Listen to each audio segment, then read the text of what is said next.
살리는 하나님의 말씀이 되시기를 주님의 이름으로 축원합니다.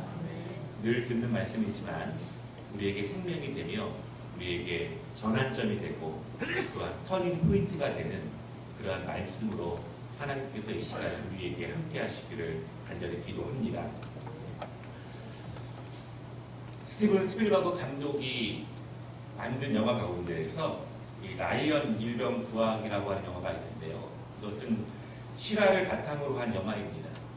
그 배경은 1944년 6월 6일 세계 2차 대전이 마지막으로 흐르던 그때에 노르망디 상륙작전이 벌어지던 이 오바마 해변에서 치열한 전투가 벌어지게 됩니다. 그때 우리가 잘 알고 있는 톰 행크스, 그가 주연하고 있는 밀러 데이가 지옥과도 다름없는 그 전쟁 가운데에서 수많은 사상자를 내지만 임무를 완수하는 그러한 시간이 이 전투 가운데 벌어집니다. 이 전투의 승리를 통해서 2차 대전이 막바지로 흐르게 됩니다. 미국 행정부에서 전사자들을 정리하면서 그 전사자들의 이름을 가족들에게 통보하게 되는데요. 그때 한 가지 놀라운 사실을 알게 됩니다. 한 가정에서 사형제가 있었는데 그 사형제 모두가 전쟁에 참여하는 거예요. 근데 그 중에서 이미 위에 있는 세 형제가 전쟁 가운데 전사하게 되었다는 사실을 알게 됩니다. 그리고 마지막 아들만 전쟁 가운데 있다는 것을 알게 돼요. 이미 이 네 아들의 어머니인 라이언 부인, 이 부인을 위해서 미국 행정부는요, 이 막내 제임스 일병만이라도 무사히 집으로 돌아보내자 이렇게 생각을 하고 작전을 만들게 됩니다. 그리고 밀러 대위에게 팀을 꾸려서 이 라이언 일병을 구해 오라는 그러한 명령을 하게 되죠. 밀러 대위는요, 8명의 팀을 꾸려서 이 라이언 일병을 찾기 위해서 전쟁터 가운데로 뛰어들게 됩니다. 그런데 어느 날 쉽게 이 라이언 일병을 찾게 되었어요. 근데 알고 보니까 이 라이언은 이름만 같은 사람인지 그 형제 가운데 한 명은 아니라는 것을 알게 되는데, 이 막내 아들 라이언 일병이 지금 그 최전선에서 독일군과 싸우고 있는데 그 라이언 일병이 속해 있는 부대가 완전히 독일군에게 포위되어 있는 상태에 놓여져 있다는 사실을 알게 됩니다. 그리고 이 8명의 팀원이 그 고립되어 있는 라이언 일병, 그 팀원을 구하기 위해서 그 안으로 뛰어드는 것입니다. 그런데 이 영화 초반에 이런 질문이 끊임없이 제기됩니다. 한 명을 구하기 위해서 8명이 죽을 수도 있는데 그 사지로 뛰어들어가는 것이 과연 맞는가? 라고 하는 질문입니다. 쉽지 않은 문제죠. 한 명을 구하는 것이 중요하지만 8명을 안전하게 지키는 것도 중요하다라고 하는 그런 것입니다. 여러분, 밀러 데이는요, 팀원들을 설득합니다. 그리고 라이언 일병을 찾기 위해서 그 전쟁터 한가운데로 뛰어들고서 치열한 전쟁 가운데 그 라이언을 찾았습니다. 그런데 이 라이언이 집으로 돌아오기를 거부합니다. 왜냐하면 지금 독일군에게 둘러싸여서 자신의 팀도 생사를 알 수 없는 전쟁 가운데 있는데 나만 살겠다고 돌아올 수 없습니다. 그렇게 이야기를 하는 거예요. 어쩔 수 없이 그 밀러 대위의 팀원들도 라이언 일병의 팀원들과 함께 열심히 전투하여서 결국 그 전쟁의 목적 라이언 일병을 집으로 보내는데 성공하게 됩니다. 그런데 많은 희생자들이 발생하게 되었습니다. 이 영화의 시작은요, 한 노인이 그의 가족과 함께 한 공동묘지를 방문하는 것으로 시작됩니다. 그리고 이 한 노인이 한 묘지 앞에서 기도하는 모습으로 영화가 시작되는데, 그 노인은 바로 라이언 일병이었고 그 묘지의 주인은 바로 밀러 데이였습니다. 그리고 과거를 회상합니다. 내가 많은 사람들의 희생 때문에 여기까지 지금 오게 되었는데 내가 그들의 희생에 부끄럽지 않은 삶을 지금까지 살아왔는가? 많은 사람이 나를 살리기 위해서, 많은 사람들이 나를 여기에 지금 존재하기 위해서 많은 노력과 희생을 했는데 나는 어떻게 살아왔는가? 그러면서 아내에게 말합니다. 여보, 내가 지금까지 부끄럽지 않게 잘 살아왔느냐? 이렇게 묻게 되는 것으로 영화가 시작됩니다. 오늘 이 라이언 일병 이야기의 영화 내용이요, 우리가 함께 읽은 본문의 내용과 굉장히 비슷합니다. 오늘 본문에 보면은요, 한 목자가 양 100마리를 기르고 있는데 어느 날 한 마리를 잃어버렸습니다. 결국 이 목자는요, 이 99마리를 들에 두고서 한 마리를 찾아 나서게 됩니다. 한 마리를 찾는 것이 쉽지 않습니다. 그러나 굉장히 어렵게 고생하면서 그 잃어버린 한 마리를 찾았습니다. 너무나 즐거워서 그 양 한 마리를 어깨에 메고 집에 와서 이웃들과 함께 기쁨을 나눕니다. 오늘 본문의 결론에 이렇게 말씀하십니다. 죄인 한 사람이 회개하면 하늘에서는 회개할 것이 없는 의인 99명의 기쁨보다 더 큰 기쁨을 하늘에서는 얻는다. 그렇게 말씀하고 있습니다. 우리는 이제 한 친구 초청 예배를요, 2주 정도 앞두고 있습니다. 우리가 지금 3년째 진행하고 있는데 한 친구 초청 예배를 앞두면서 우리는 어떻게 기도로 준비하고 있습니까? 우리의 마음은 어떠한 마음을 가지고 한 친구 초청 예배를 준비하고 있습니까? 전과 지금 아무런 변화가 없으십니까? 하나님께서는 나를 통해서, 내 희생을 통해서, 내 수고를 통해서, 내 섬김을 통해서 누군가가 하나님 앞에 돌아오기를 기다리신다는 사실을 여러분 믿으시기를 바랍니다. 한 친구 초청 예배는 남 좋은 일이 아닙니다. 바로 우리 자신에게 축복이 되는 것입니다. 우리는 하나님께서 축복 주시기 전에 우리에게 주시는 순종의 말씀을 받습니다. 우리는 순종을 통해서 하나님 앞에 믿음으로 나아가게 됩니다.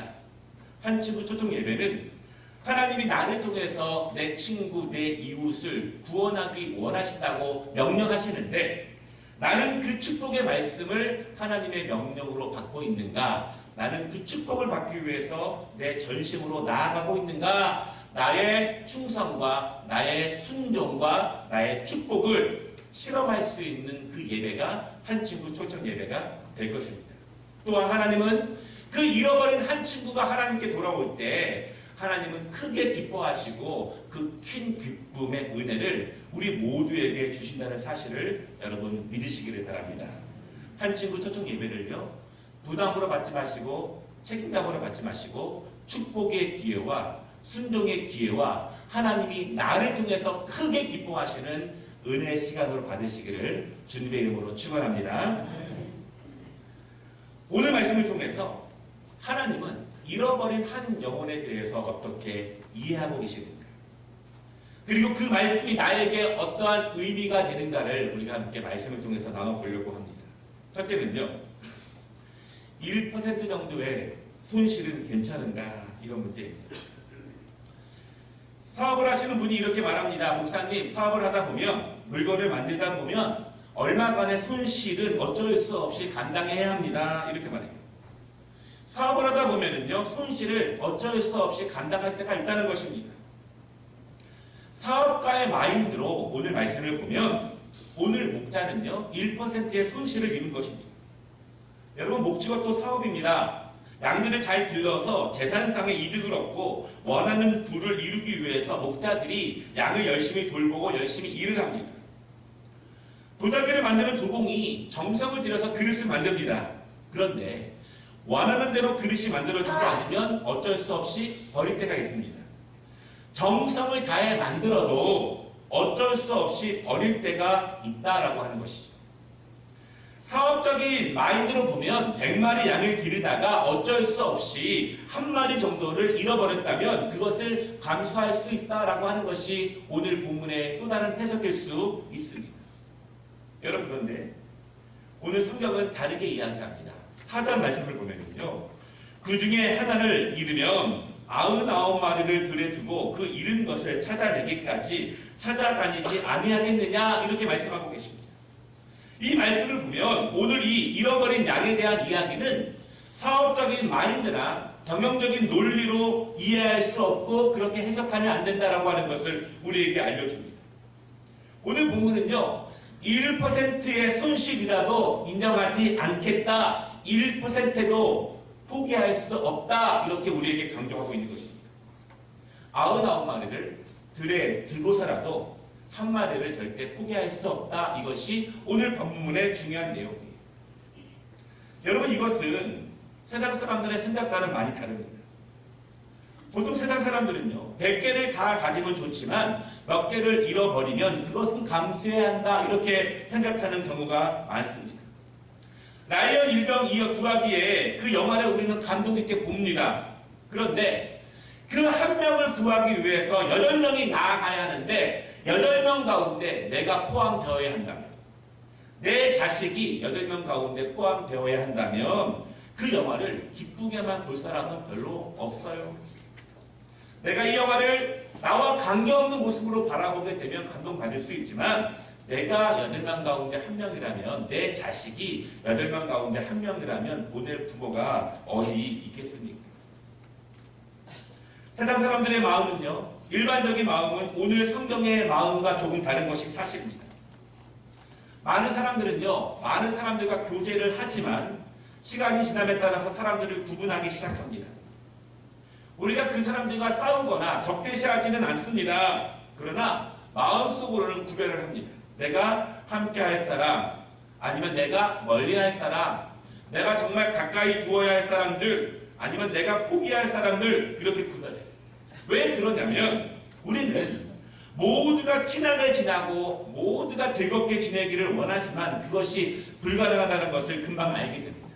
그러다 보면 포기할 것은 일찍 포기하고, 내 손에 있는 것, 내 주변에 있는 것, 나와 비슷한 사람들, 그 사람들만이라도 잘 지키자, 이렇게 생각하는 사람들이 대부분입니다. 그러니까 일반적인 세상 사람들의 마인드라는 것입니다. 그러나 여러분, 하나님의 마음은 세상 사람들의 일반적인 마음과는 너무 다릅니다. 우리는 하나님을 섬깁니다. 그리고 그리스도를 내 마음의 중심으로 모시기를 원합니다. 성령께서 내 안에서 일하시기를 원하십니다. 우리는 신실한 제자로 나아가기를 원합니다. 그렇다면 일반적인 사람들의 마음보다는요, 하나님의 마음에 더욱더 익숙해져야 함을 믿으시기 바랍니다. 그리고 일반적인 세상 사람들의 마음, 그 마음이 내 안에 들 때마다, 세상이 요구할 때마다 그것을 거부하는 훈련들이 우리 안에서 끊임없이 필요합니다. 더 중요하게 강조한다면, 일반적인 이치 때문에 세상 사람들의 생각으로, 사업적인 마인드로 하나님의 마음이나 하나님의 일을 평가하는 것은 매우 위험한 일입니다. 그렇게 한다면 하나님이 우리에게 역사하시지 않습니다. 세상적인 이치대로 한다면 하나님의 일은 그 가운데에서 일어나지 않는다라고 하는 것입니다. 오늘 본문을 보면은요, 이렇게 생각하는 사람들이 있을 수 있습니다. 잃어버린 한 마리도 귀하다는 것은 동의하겠습니다. 그렇다고 해서 99마리를 그렇게 들에 버려두고 가는 것은 옳습니까? 그것이 좋은 목자의 모습이 맞습니까? 이렇게 말할 수 있어요. 그러면서 이 목자에 대해서 이중적인 목자다, 그렇게 말할 수 있는 사람도 있습니다. 99마리를 들에 두고 이렇게 본문에 언급하고 있어서 이 본문의 내용이 영 마음에 들지 않는 분도 있을 수 있습니다. 그런데 이 말씀에는요, 약간의 오해가 있습니다. 들, 이 단어가 헬라어로요, 에레모스, 이런 단어의 뜻인데, 이 뜻은요, 광야, 목초지, 그런 뜻을 가지고 있습니다. 광야를 말할 때에도 이 단어를 쓰고 목초지를 말할 때에도 이 단어를 씁니다. 여러분, 그런데 이 목자들의 임무가 무엇입니까? 목자들은요, 이 양들을 푸른 초장과 맑은 시냇물가로 인도해서 이 양들을 강건하게 키우는 것이 이 목자들의 임무입니다. 목자가 이 양들을 데리고 사막이나 광야로 날아가겠습니까? 전혀 그렇지 않습니다. 그렇다면 오늘 이 본문에서 말하고 있는 들이라고 하는 단어는 양들이 편안하게 주인을 기다리면서 먹고 마실 수 있는 그 목초지에 두고 그 목자가 잃어버린 한 마리를 찾으러 갔다, 이렇게 말하는 것이 더욱더 중요하다는 그런 말씀입니다. 중요한 것은요, 100마리 가운데 한 마리를 잃어버린다면 그것은 단지 1%의 손실이 아니라는 것입니다.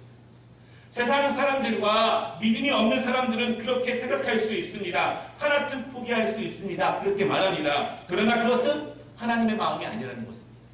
우리는 그런 마음을 거부해야 한다는 것입니다. 끊임없이 우리가 믿음으로 자라날 때 그러한 마음에 대한 거부를 성령님은 우리에게 계속 요구하십니다. 1%의 손실이 아니라 하나님은 그 한 마리라도 반드시 찾겠다고 작정하시고 찾아 나서신다는 사실을 여러분 믿으시기를 바랍니다.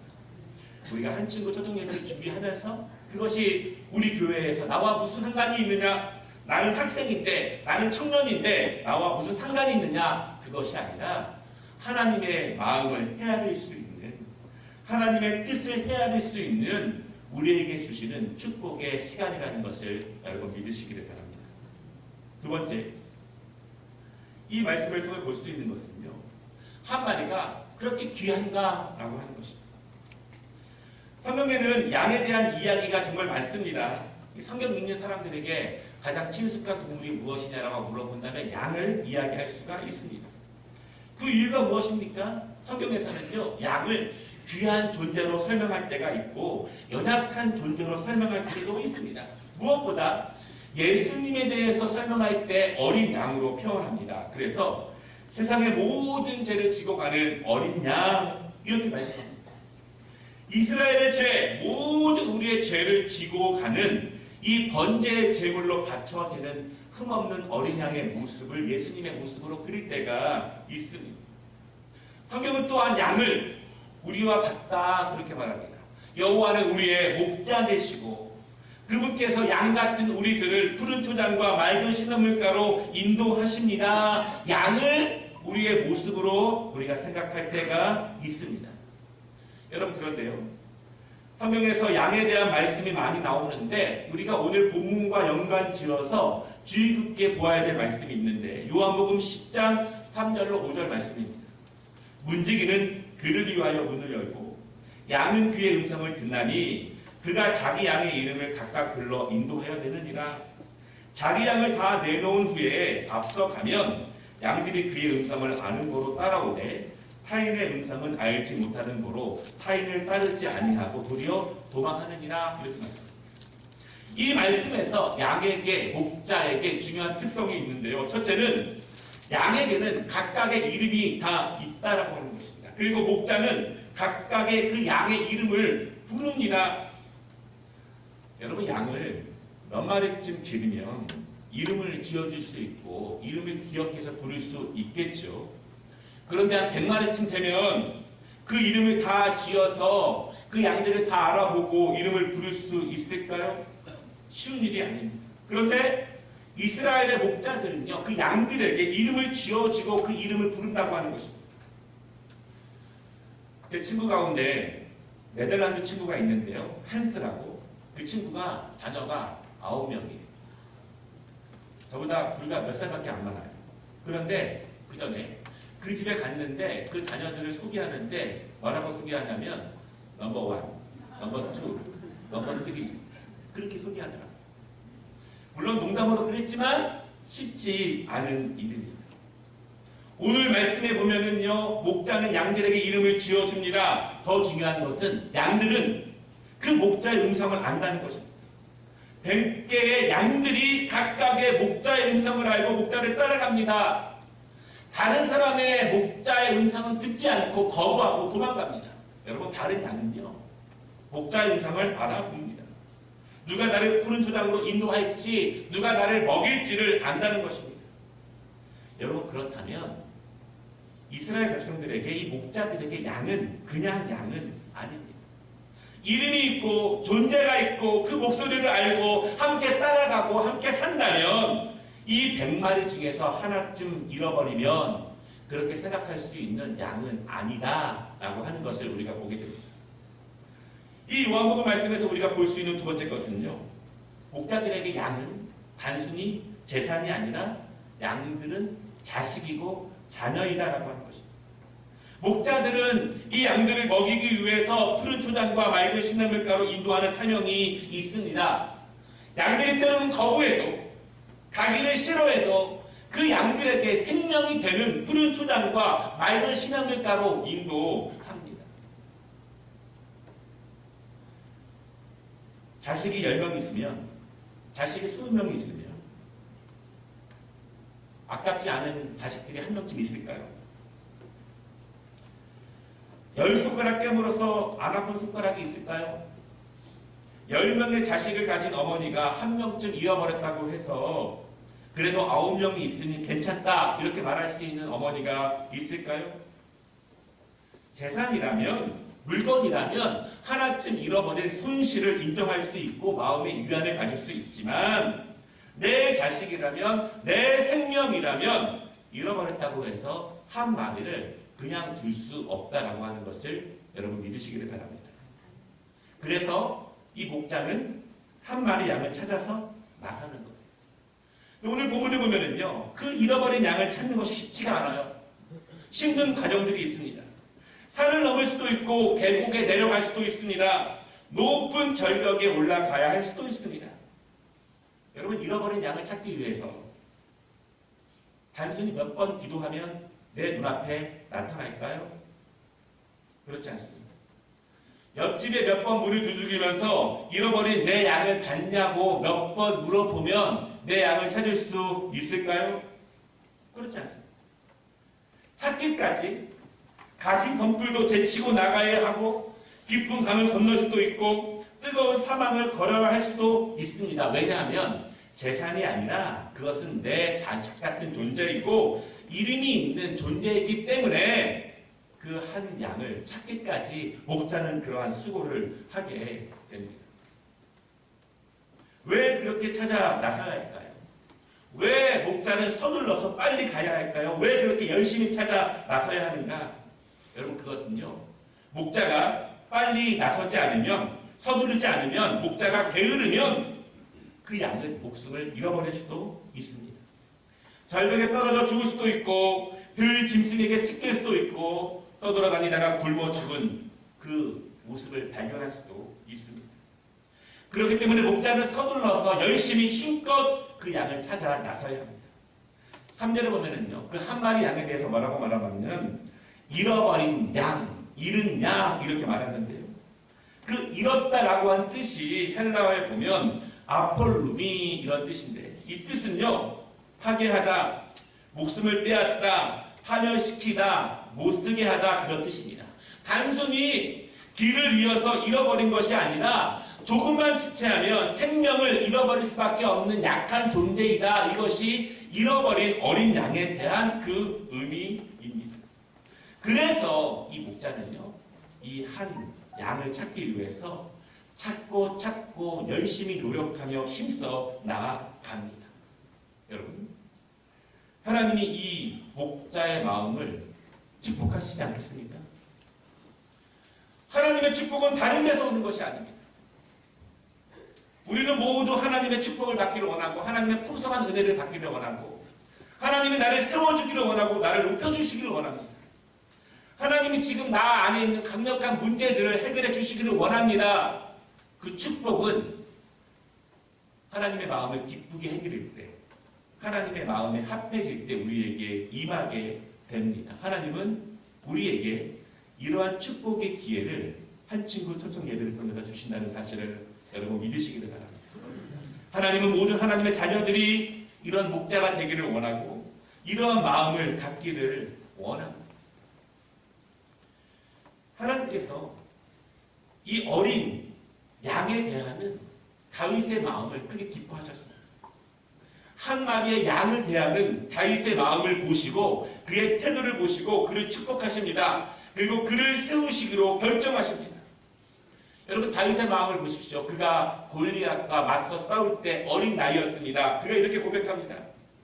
주의 종이 아버지의 양을 지킬 때 사자나 곰이 와서 양떼에서 새끼를 물어가면 내가 따라가서 그것을 치고 그 입에서 새끼를 건져내었고 그것이 일어나 나를 해하고자 하면 내가 그 수염을 잡고 그것을 쳐 죽였나이다. 주의 종이 사자와 곰도 쳤은즉 살아계시는 하나님의 군대를 모욕한 이 할례받지 않은 블레셋 사람이니까 그가 그 짐승의 하나와 같이 되리이다. 이렇게 말씀하십니다. 하나님은 한 어린 양을 살리기 위해서 모든 것을 쏟아바친 그 다윗, 목숨을 건 그 다윗의 마음, 태도, 그 열정을 보십니다. 그 중심을 보십니다. 그리고 그를 이스라엘의 위대한 왕으로 택정하십니다. 택정하시고 그를 훈련시키시면서 위대한 왕으로 인도하십니다.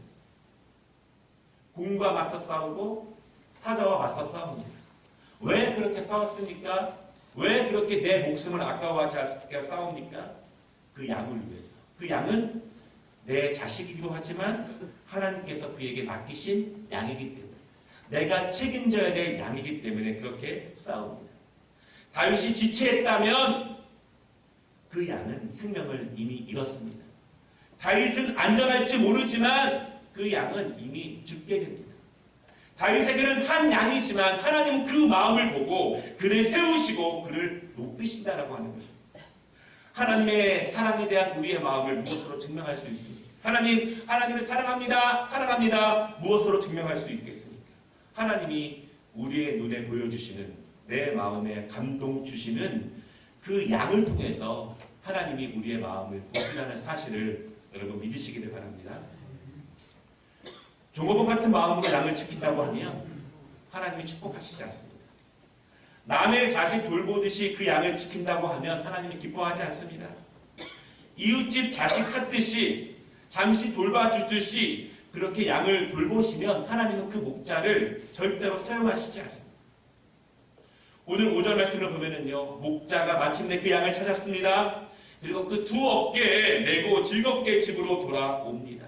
여러분, 저 그림의 모습을 보십시오. 양인데요. 이렇게 그 양을 사랑하기 때문에 아버지가 그 자식을 어깨 위에 앉히고 즐겁게 집으로 돌아오는 것처럼 저 양은 단순한 양이 아니라 자녀이고 우리 자신입니다. 말씀을 마치겠습니다. 오늘 말씀을 우리가 함께 들으면서 하나님이 왜 오늘 이 시간 우리에게 이 말씀을 주시겠습니까? 7절을 보면은요, 하나님께서는 하늘에서 회개할 것이 없는 의인 99으로 말미암아 기뻐하는 것보다 더 기뻐하신다, 이렇게 말씀합니다. 이미 하나님은 하나님의 품 안에 있는 99명을 기뻐하십니다. 그런데 잃어버렸던, 찾지 못했던 그 양이 한 목자를 통해서 다시 아버지 품에 돌아온다면 하나님은 더 기뻐하신다, 이렇게 말씀하십니다. 한 명도 포기하지 않으신다, 이렇게 말씀합니다.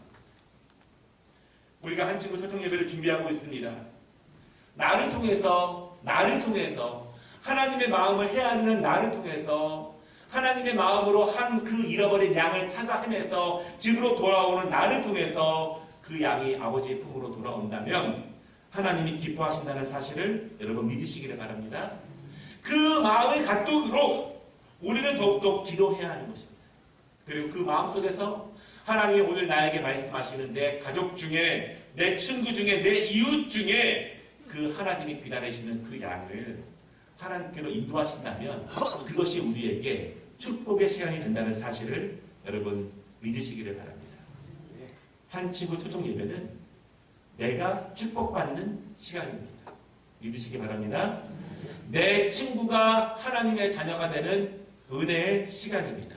아멘. 그리고 하나님께서 우리에게 크신 은혜를 부어주시는 축복의 시간이라는 것을 믿으시기를 바랍니다. 우리 남은 2주 동안 정말 잃어버린 양을 위해서 찾아 나서고 또 찾아 나서서 하나님을 기쁘시게 하는 우리 모두가 되시기를 주님의 이름으로 축원합니다. 기도하겠습니다.